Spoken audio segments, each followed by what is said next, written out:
In this video, we're going to talk about multi-step equations.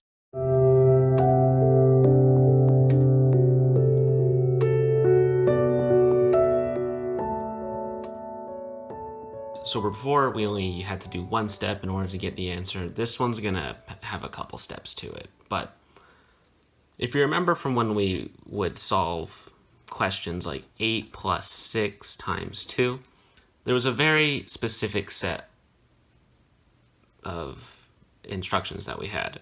You guys remember PEMDAS, or please excuse my dear Aunt Sally, or whatever. Basically, it says anything in parentheses, do first, then the exponents, then multiplication, division, and addition and subtraction.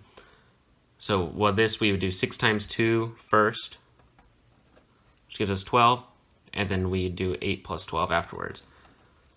And that's how we get our answer to 8 plus 6 times 2. When we're solving equations that have variables in them, we're going to have to do this basically in the opposite manner. So instead of adding and subtracting, scratch that, Tanner. So the first thing we're going to want to do is get this to look differently. So according to the distributive property of multiplication, we can distribute this 3 to both terms in this parenthesis, and it'll be the same. So we'll just keep this 18 the same on this side and distribute this 3. So 3 times 3 is 9, and we'll just have that x on there as well. And then 3 times 6 is 18, but in this case it's 3 times negative 6, so it's going to be negative 18, because a positive times a negative is a negative. And so then this is pretty similar to what we had before. We're going to have to move this 18 over here because we're basically going in the reverse order now. We can't divide yet. We have to have it by itself in order to divide. So we'll move this 18 over by adding it to both sides. So negative 18 plus 18 gives us 0. 18 plus 18 is 36.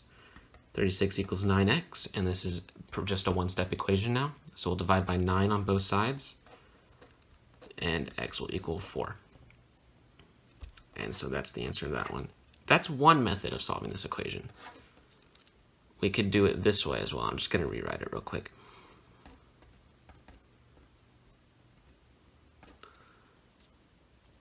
What we could do instead is, first of all, since these are being multiplied together, we could immediately go ahead and divide by 3 on both sides.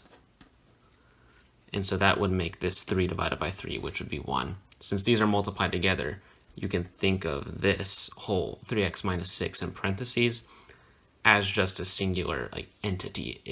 It goes together, and we can divide this because it's multiplied. So we'll do 18 divided by 3.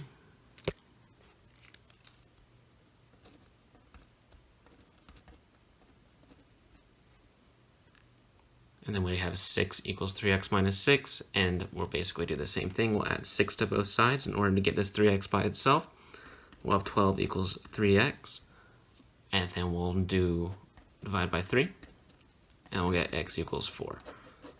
So these diverge pretty quickly. This one we had 36 equals 9x, and we had generally bigger numbers. They were bigger by basically a multiple of 3. But in this one, we had completely different numbers, but it ended up giving us the exact same answer. That's because math, there's not necessarily a set way of doing things. There was 2 different roads you could have taken here. Both of them are fairly straightforward, but that's pretty much what the idea I'm trying to get across is right here, is once you get into more complex equations, there's going to be multiple routes you'll be able to take, and you'll just have to understand the ideas of multiplication and addition and when you can do each of them, and you'll have to apply that knowledge in moving forward. There's not always one way to do something.